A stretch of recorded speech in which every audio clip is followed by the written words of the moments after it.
हाँ, बिस्मिल्लाहिर्रहमानिर्रहीम। हमने टॉपिक पढ़ा था एम्पेयर लॉ के बारे में। एम्पेयर लॉ की मदद से अब मैग्नेटिक फील्ड की वैल्यू मालूम करते हैं किसी भी क्लोज्ड पाथ में। ठीक है, by applying Ampere law we can find magnetic field around closed path. उसकी एप्लीकेशन है एम्पेयर लॉ को अप्लाई करके आपने मालूम करना है magnetic field due to current carrying solenoid. अब सोलेनॉइड कैसी अरेंजमेंट है? एक वायर है, अगर उस वायर को आप इस तरह वाउंड कर दें,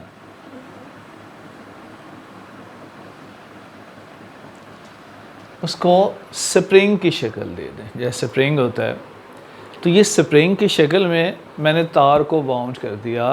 ये जो अरेंजमेंट बनती है, ये जो शेप बनती है, इसे आप सोलेनॉइड कहेंगे। या फॉर एग्ज़ाम्पल ये कोई सिलेंड्रिकल रॉड है, कोई सिलेंडर है, इसके ऊपर मैं ऐसे तार लपेटना शुरू कर दूँ, फिर ये रॉड को निकाल लिया जाए, तो जो शेप बनेगी वायर की वो स्प्रिंग की शक्ल होगी। तो ये एक सोलेनॉइड है। जब भी सोलेनॉइड में आप करंट छोड़ेंगे, करंट फ्लो करेगा सर्कुलर ट्रैक में ऐसे, और हमें पता है जहाँ करंट होता है, करंट की वजह से मैग्नेटिक फील्ड पैदा होता है। अगर करंट स्ट्रेट लाइन में है तो मैग्नेटिक फील्ड सर्कुलर ट्रैक में होगा। ये मैग्नेटिक फील्ड है सर्कल में अगर करंट स्ट्रेट लाइन में हो। लेकिन अगर करंट सर्कुलर हो ऐसे, तो इसकी वजह से पैदा होने वाला मैग्नेटिक फील्ड स्ट्रेट लाइन में होगा। तो दोनों को बाय राइट हैंड रूल मालूम कर सकते हैं। करंट की डायरेक्शन स्ट्रेट है, मैग्नेटिक फील्ड सर्कुलर होगा। करंट की डायरेक्शन सर्कुलर है तो मैग्नेटिक फील्ड स्ट्रेट होगा। चूँकि यहाँ करंट सर्कुलर ट्रैक में है, इस सर्कल के सेंटर में मैग्नेटिक फील्ड पैदा होगा। आगे और सर्कल आ गया इसके सेंटर में, आगे और सर्कल आ गया इसके सेंटर में, तो सबके सेंटर में होता हुआ जो मैग्नेटिक फील्ड पैदा होता है वो स्ट्रेट लाइन में पैदा होता है ऐसे। गोया किसी भी सोलेनॉइड में जब करंट छोड़ा जाता है तो मैग्नेटिक फील्ड स्ट्रेट लाइन में पैदा होता है। हमें इस मैग्नेटिक फील्ड की वैल्यू चाहिए बाय अप्लाइंग एम्पेयर्स लॉ। अब मैंने एम्पेयर्स लॉ के बारे में बताया था कि इसकी मदद से आप किसी सर्कुलर डायरेक्शन में जो मैग्नेटिक फील्ड होता है उसकी वैल्यू फाइंड आउट करते हैं। मगर यहाँ मैग्नेटिक फील्ड सर्कुलर डायरेक्शन में नहीं है बल्कि स्ट्रेट लाइन में है। तो अगर इस मैग्नेटिक फील्ड की वैल्यू आप मालूम करना चाहते हैं, अगर यहाँ आप एम्पेयर लॉ अप्लाई करना चाहते हैं, तो हमें कोई क्लोज सरफेस इमेजिन करनी पड़ेगी। वो क्लोज सरफेस जो आप इमेजिन करेंगे to determine magnetic field to apply Ampere law, उसे एम्पेरियन सर्किट कहते हैं। तो यहाँ मैंने एक एम्पेरियन लूप फर्ज कर ली।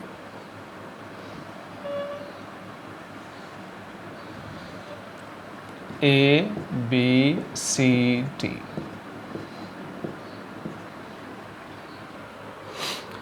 जिसकी लेंथ A से B तक लेंथ L1 है, B से C तक लेंथ L2 है, C to D L3 और D to A है L4।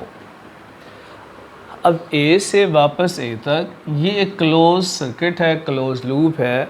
ये चूँकि क्लोज पाथ बन गया, इस पर आप एम्पेयर लॉ अप्लाई कर सकते हैं। ठीक है, अब एम्पेयर लॉ क्या होता है?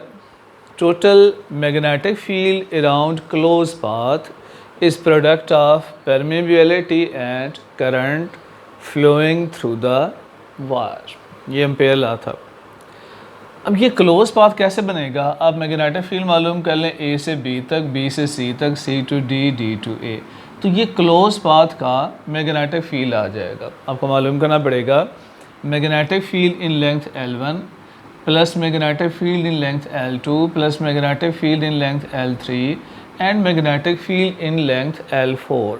चारों को जमा कर लें, that will be magnetic field around closed path. So magnetic field in closed loop ABCDA is, इस ABCDA लूप में मैग्नेटिक फील्ड की वैल्यू क्या होगी? तरीका क्या बताया था? मैग्नेटिक फील्ड जो लेंथ L1 में है उसे B डॉट L1 कहेंगे, जो मैग्नेटिक फील्ड लेंथ L2 में है B dot L2, B dot L3 plus B dot L4। तो चारों को जमा कर लें, that is magnetic field produce in the close path. और लॉ के मुताबिक ये किसके बराबर होती है? It is product of mu naught and current. ये दो चीज़ों का प्रोडक्ट है, म्यू नॉट और करंट का। अब चूँकि डॉट है, डॉट कैसे ओपन किया जाता है? BL1 cos theta, BL2 cos theta plus BL3 cos theta plus BL4 cos theta is equal to mu naught multiplied current. B और L1 इनके दरमियान क्या एंगल है? मैंने कहा मैग्नेटिक फील्ड भी इसी डायरेक्शन में है और A टू B लेंथ की डायरेक्शन भी इसी डायरेक्शन में है, दोनों पैरेलल हैं। पैरेलल केस में एंगल 0 होता है, तो पहले केस में एंगल 0 होगा। दूसरे केस में एंगल BL2 cos 90, B और L2 के दरमियान एंगल बताना है कितना है। जो थर्ड लेंथ है, it is outside the magnetic field. ये मैग्नेटिक फील्ड के बाहर का इलाका है। यहाँ तो B की वैल्यू ही 0 है, तो यहाँ एंगल मालूम नहीं करते। ये वो इलाका है जो आउटसाइड द मैग्नेटिक फील्ड है। यहाँ पर मैग्नेटिक फील्ड की वैल्यू ही 0 है। चौथी लेंथ L4 है, एंगल 90 पुट कर लें या 270, एक ही बात है, is equal to mu naught multiplied current.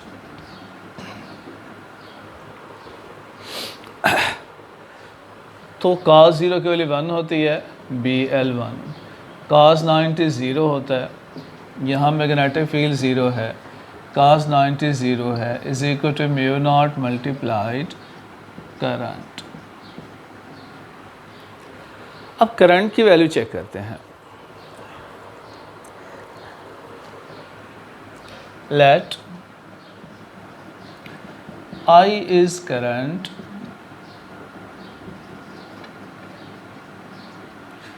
in each loop। फर्ज करें एक लूप में करंट की वैल्यू कितनी है?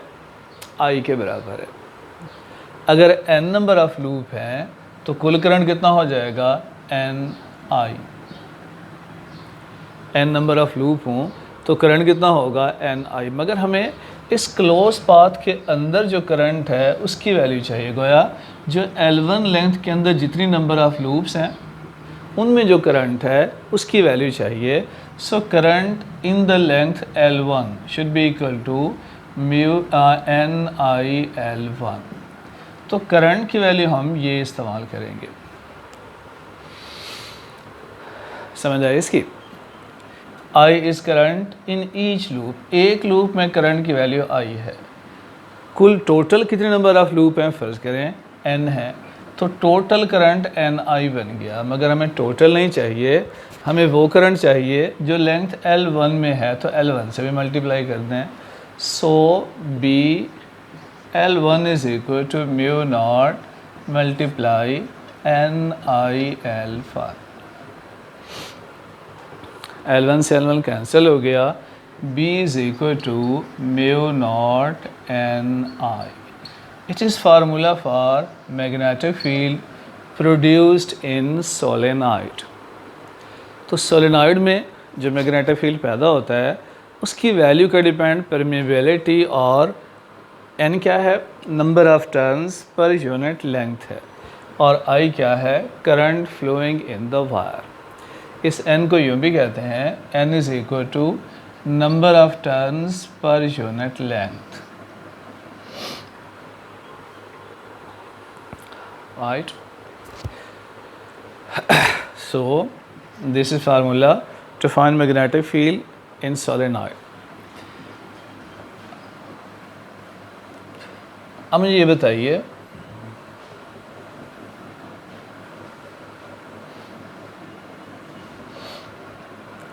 ये सोलेनॉइड है और इससे मैग्नेटिक फील्ड B पैदा हो रहा है। अगर मैं इसको हाफ कट कर दूं तो जो आधा पोर्शन बचेगा इस आधे पोर्शन की मैग्नीट्यूड B ही होगी, B/2 होगी या 2B होगी। If solenoid is cut to 2 half, then what is magnetic field in the half portion? दूसरा ये बताइए कि ये सोलेनॉइड था, मैंने इसको खींच लिया ऐसे, इसकी लेंथ को डबल कर दिया और नंबर ऑफ टर्न सेम है। अब बताइए मैग्नेटिक फील्ड पे क्या फ़र्क पड़ा?